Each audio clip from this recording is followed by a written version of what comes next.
Hey guys, this is Ishar, and what I want to talk to you today about is why you shouldn't try to fit in with other people and why you should follow your own path. Let's get into it.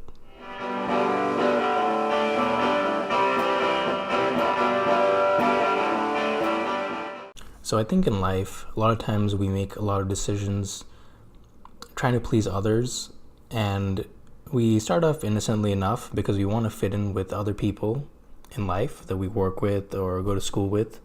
But eventually, what happens is that you start to live your life unconsciously and you aren't really following your own passion and things that you actually like to do. And I'm actually going to give you an example. So, when I was in high school, I went to school in New Jersey. So, at the time, the popular kids would be into house music right when it was becoming really popular, and also indie music.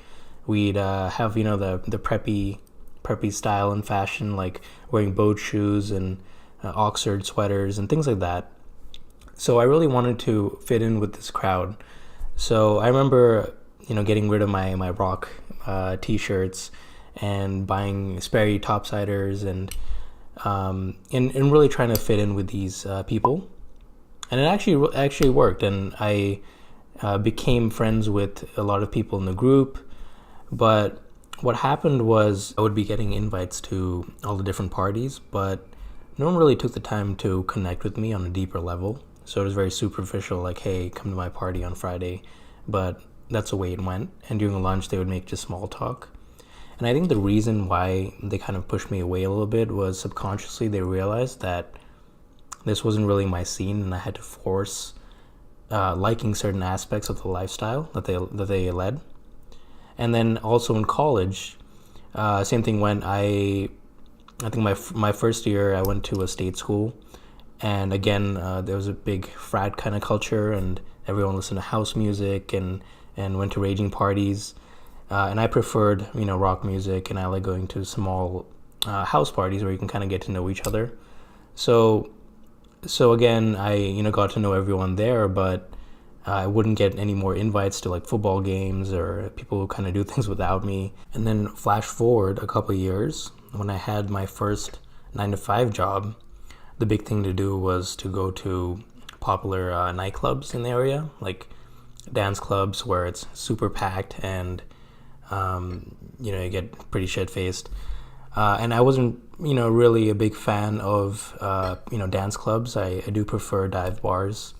But I went anyways. I went to all these different events, and I noticed all my coworkers would make plans to hang out, with each other separately on different occasions. And I wasn't really invited to any of these events, despite me putting my effort out there. So I did notice when, in the times of my life when I was trying to fit in, I was spending a lot of energy, and also my vitality, right, wasn't there, because when you're in situations constantly that you don't prefer, and you really have to put on a front to enjoy something, you're not expressing your authentic energy. And also you're working harder for less results, right? Because you really got to force yourself to like a certain type of music, lifestyle preference, different things like that. And in return, you might get a small acknowledgement here and there, but people genuinely don't feel that there's just something off about your vibe, right? So now that I've talked about a little bit about why it's important, not to try to fit in, I want to tell you about my experiences kind of doing my own thing. So conversely, right, when you are following your own path and the things that you like to do, things just come to you a lot easier. It's kind of like the law of attraction, right? So for me personally, I'm a yoga teacher, so I do like yoga. So I found that whenever I go to yoga studio, it's not like I have to try to force a conversation.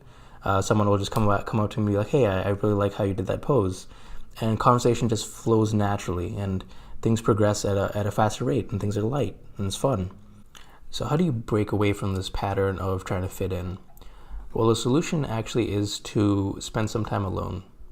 And when I lost my first 9 to 5 job, I had all this time available. So what I did in that time was to really brainstorm some things that I liked doing, and I just did it. And I did it by myself, and that could be really frightening for some people, to go out to, a concert, for example, by yourself, or a meetup group by yourself. But what I'll say is this: you need to take that risk, because if you don't, you're going to continue to do things that you don't like in life and kind of live it on autopilot as well.